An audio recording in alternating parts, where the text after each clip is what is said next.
to some degree, for decades now, there have been private security actors. The groups that you name, Defense Systems Limited, which was founded by SAS veteran Alistair Morrison, is a classic example. Control Risk is another. Armor Group was another. These are all British firms or British-based firms. And they've been quietly, professionally, without much publicity for decades now, going around doing their jobs, working for corporations, in some cases, very wealthy individuals, providing private security, guarding infrastructure, making sure that people in a given country, for example, didn't attack an oil pipeline, or if they did, that the effects were minimized. And that was going on without much attention being paid to it, because by and large it was just off the public radar.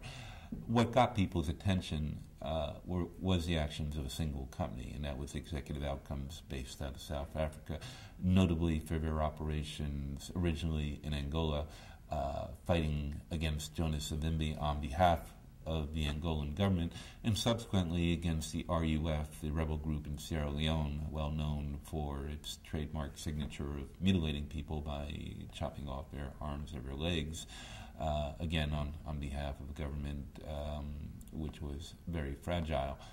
And the reason it got people's attention, one, was that it was a South African-based group which had been looked upon askance due to the legacy of apartheid.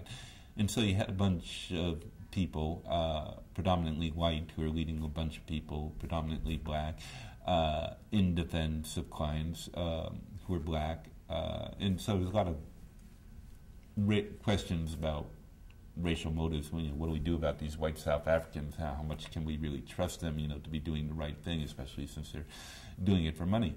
But they did the contracts that they had signed up to do. They did it very ably. They did it very professionally, with a minimal loss of life, either to people at large or to themselves.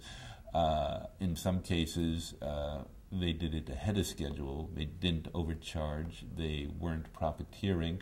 The people who they did it for uniformly praised their activities. The local inhabitants of the communities that they went in to safeguard had nothing but words of praise for them. And so this was so novel and so startling to people, that people who were generally regarded as a bunch of, sort of warmed over South African mercenaries, as usually the sort of shorthand journalistic description that was commonly used at the time, because no one really understood these people or could really grasp what they were doing, because they were doing something that was traditionally the responsibility of states. People really just mentally couldn't get their minds around the fact that the private sector was doing this, which accounted, I think, for a lot of the journalistic confusion and sometimes misrepresentation.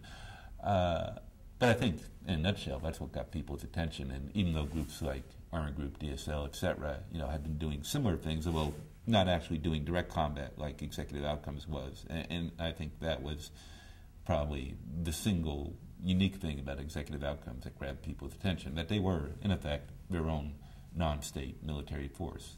In a relatively complete military force. I mean, it wasn't just people with a bunch of guns. They had their own organic airlift and air transport. They had combat helicopters. In Angola, they trained Angolan pilots in the use of fighter jets, and in some cases piloted their own fighter jets, etc.